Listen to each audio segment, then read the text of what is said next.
So are you tired of being in debt, but ready to take the first step in beginning to pay that debt down so that you can get to financial freedom? Well, in this video, I'm going to be going over exactly how to do that. The differences between the debt avalanche and the debt snowball, and which one I use to get out of debt. Coming up.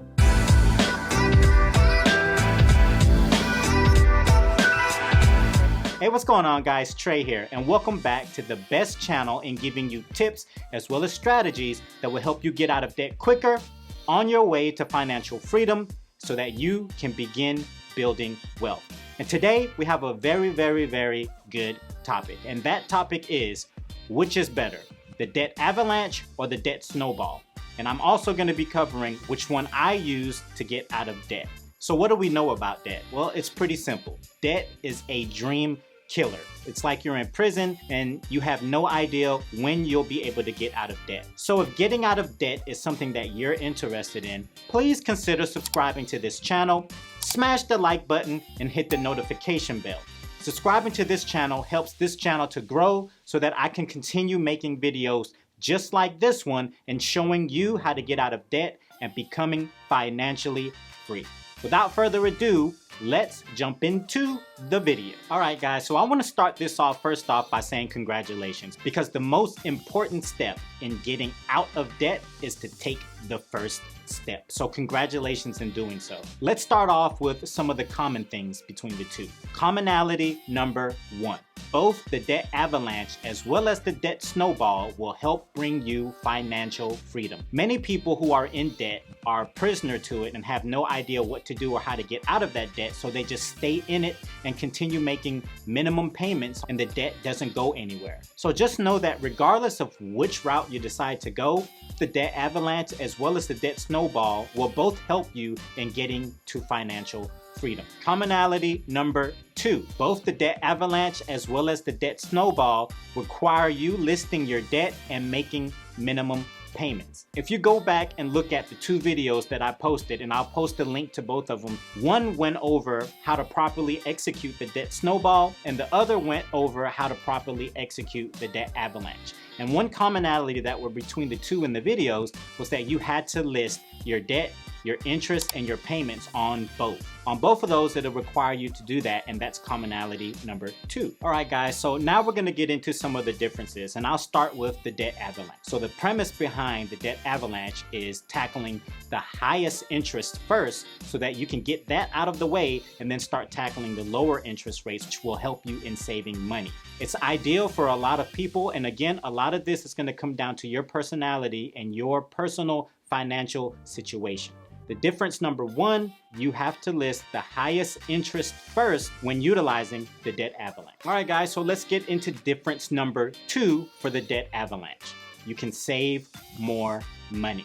The premise behind it is fairly simple, all right? When you're paying down the highest interest debt first, you're gonna save more money by chipping away at that interest. So let's say, for an example, you have a credit card that's $10,000 and you're paying 12% interest. When you knock that out of the way first, you're no longer paying 12% interest if the lower interest is, let's say, 6%. The difference number two, which is a very important one, is that you can save more money. Difference number three with the debt avalanche. You can pay lower payments over time. This goes hand in hand with difference number two, which is you can save more money. The higher the interest, the more money you're paying to the lender. First thing you're doing is you're immediately going to start saving money because you're paying less money towards that higher interest. The second thing, which is in the third difference, is that over time you'll begin to pay lower payments. And the reason that is because you're no longer paying a higher interest rate. You've destroyed the higher interest rate, and now you're starting to work your way down to the lower interest rates, okay? Difference number three, make lower payments over time. All right, guys, so that takes us to difference number four with the debt avalanche. And it is probably the most fundamentally sound difference. Mathematically, it makes the most sense. It makes the most sense to tackle what is costing you more money first. and that's the highest interest. If you have an interest of 14, 15% on a credit card, with the debt avalanche, you want to tackle that one first so that you can start spending less money on the interest and more money towards the principal balance. And that's always the premise in getting out of debt, is paying the principal balance. So the final difference with the debt avalanche, mathematically, it makes the most sense. This takes us to difference number 1 with the debt snowball, and that is the debt snowball, instead of listing the interest from high to low, what you're going to focus on is the actual balance. You're going to list your lowest principal balance to the highest principal balance, and you're going to start paying off the lowest and work your way up. With the debt avalanche, we know that it's formulated behind being mathematically sound, which in the long run is going to save you more money. The premise, however, behind the debt snowball is that financial issues are not just plain simple financial issues. They're actually behavioral issues. There's so many people that I know, and millions and millions and millions of people around the world, that have a spending issue. The reason that is because as human beings, we're very emotional. So let's say that something very dramatic has happened in your life where you're severely depressed. 73% of the population tends to emotionally shop. The premise behind the debt snowball is by paying off the lowest balance first, it chops away at the behavioral issues that we might have so that we can continue paying the debt off quicker and get us to financial freedom. So difference number 1 with the debt snowball is you're gonna start listing your lowest debt to your highest debt and pay the lowest one off first and snowball your way to the higher balance until it's paid off. Difference number 2 with the debt snowball. It's more of a thought process, and that thought process is financial issues derive from behavioral issues. As we know, the debt snowball was created by the one and only Dave Ramsey. And what Dave Ramsey states is that money issues are not simple financial issues. They're actually behavioral issues. People that don't know how to budget their money. People that don't know how to keep themselves from binge shopping. These are all behavioral issues. So what he did was he created a way to eliminate the behavioral issue and deal specifically with the foundational problem. All right, so that will take us directly into the difference number 3. Difference number 3, which the debt snowball was created around, and that is, it is good for maintaining energy and motivation towards paying off your debt. When you're in debt, you're prisoner to it, you have no idea how to get out of it, and you lose motivation and you become severely depressed.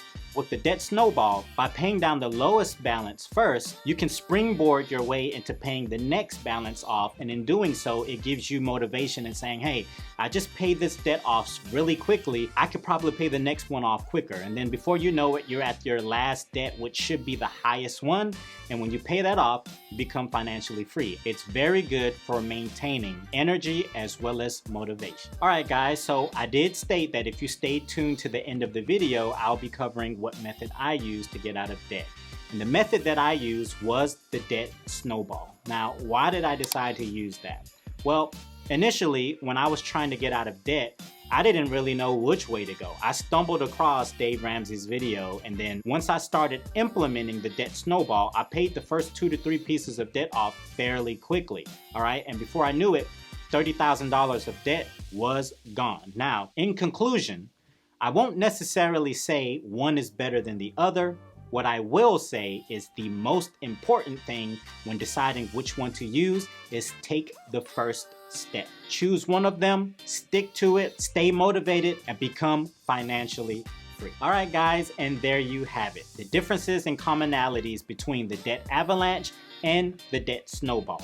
Both work exceptionally great. If you found any value in this video, please subscribe to this channel, as it helps this channel to grow so that I can continue making videos just like this one to help you get into financial freedom and ultimately begin building wealth. Thank you again for watching this video. I really appreciate each and every one of you. And until the next video, I'll see you later.